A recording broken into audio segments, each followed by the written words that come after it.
ঢাকা চট্টগ্রাম মহাসড়কে মিরসরাই সোনাপাহাড় এলাকায় পুলিশি তল্লাশিতে আটক হয় একটি প্রাইভেট কার। আর সেই প্রাইভেট কারের বিভিন্ন অংশে পাওয়া যায় ৬০টি প্যাকেট। আর এসব প্যাকেট খুলে জব্দ করা হয় ৬০০টি স্বর্ণের বার, যার বাজার মূল্য প্রায় ৩০ কোটি টাকা। আগে আকাশপথে স্বর্ণের চোরাচালান হলেও মহাসড়কে এত বড় চালান আটকের ঘটনা এবারই প্রথম। কোনো কারণে তারা রুট পরিবর্তন করে থাকতে পারে, তাই এই বিষয়টা আমরা তদন্তে দেখব। যারা চোরাচালানকারী তারা মনে করতে পারেন যে মহাসড়কে তো কখনো চেকিং হবে না বা এই বিষয়টা কল্পনায় আসবে না, এই কারণে হয়তো তারা এটা চুজ করতে পারে।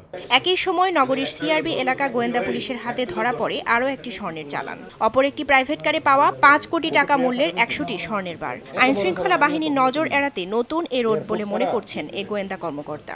আমরা আমাদের গোয়েন্দা নজরদের আরও বৃদ্ধি করব এবং এই পথটাকে ব্যবহার করে যাতে এই ধরনের চোরাচালান ব্যবহার করতে না পারে, চোরাচালান চালিয়ে যেতে না পারে, এর জন্য আমাদের আরও সচেষ্ট প্রচেষ্টা আমাদের থাকবে। দুটি চালান আটকের ঘটনায় আটক করা হয়েছে ৪ জন বহনকারীকে, কিন্তু নানা কৌশলের কারণে ধরাছোঁয়ার বাইরে রয়ে গেছে মূল হোতারা। মূলত মোবাইল ফোনেই চলছিল এই চোরাচালান, জানিয়েছে পুলিশ।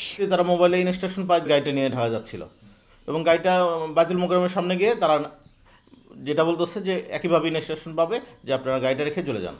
স্বর্ণের চালান আটকের ঘটনায় নগরীর কোতোয়ালি এবং জেলার জোরারগঞ্জ থানায় আলাদা দুটি মামলা দায়ের করা হয়েছে। সময় সংবাদ, চট্টগ্রাম।